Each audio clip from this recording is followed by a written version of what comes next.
আসসালামু আলাইকুম প্রিয় দেশবাসী।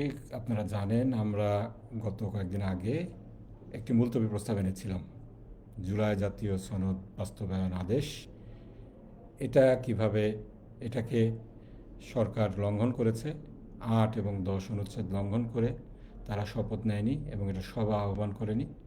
এটার ব্যাপারে আলোচনা করতে আমরা মুলতবি প্রস্তাব এনেছিলাম। মুলতবি প্রস্তাব আলোচনা হয়েছে এবং এটা নিয়ে যেহেতু সরকার কোনো ব্যবস্থা নেয়নি, স্পিকারও কোনো রুলিং দেননি, যার কারণে আমরা ওয়াকআউট করেছিলাম।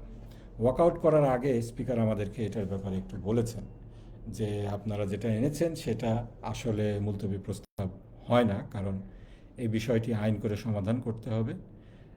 কার্যকরী বিধির ৬৩-র ঝতে বলা হয়েছে, ওর পরে যে আছে সেখানে বলা হয়েছে প্রস্তাবটি এমন কোনো বিষয় সম্পর্কে হইবে না যাহার প্রতিকার কেবল আইন প্রণয়ন দ্বারাই হইতে পারে।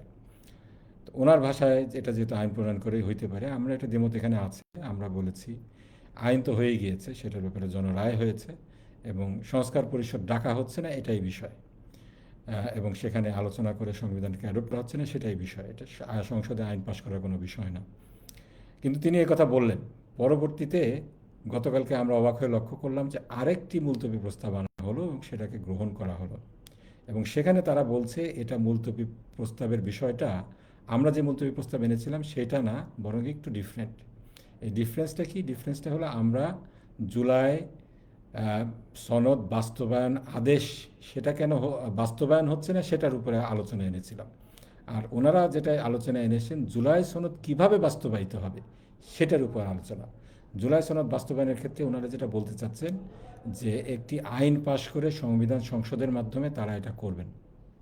এখন স্পিকার বললেন যেখানে আইন পাশ করার বিষয় থাকে সেটা দিয়ে মুলতবি প্রস্তাব হয় না। তাহলে তিনি এই মুলতবি প্রস্তাবটা কীভাবে গ্রহণ করলেন?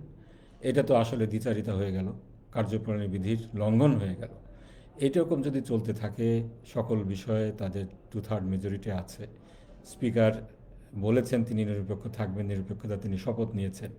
আমাদের ক্ষেত্রে আইন দেখাবেন, আর সরকারের দলের ক্ষেত্রে আইনের ব্যত্যয় ঘটলেও সেটা আপনি ব্যত্যয়টাকে অগ্রাহ্য করে মুলতবি প্রস্তাব গ্রহণ করবেন। এটা তো আসলে দ্বিচারিতা হচ্ছে।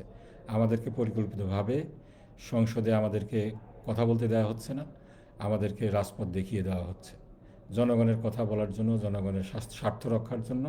যদি রাজপথে আমাদেরকে যেতেই হয় আমরা যাব, কিন্তু এটা দেশের জন্য, এটা জনগণের জন্য, গণতন্ত্রের জন্য, সরকারের জন্য ইভেন এটা ভালো হবে কি না সরকারের ভেবে দেখা উচিত, জনগণেরও ভেবে দেখা উচিত। আবার কোনো বিষয় নিয়ে আবার আসবো ইনশাআল্লাহ।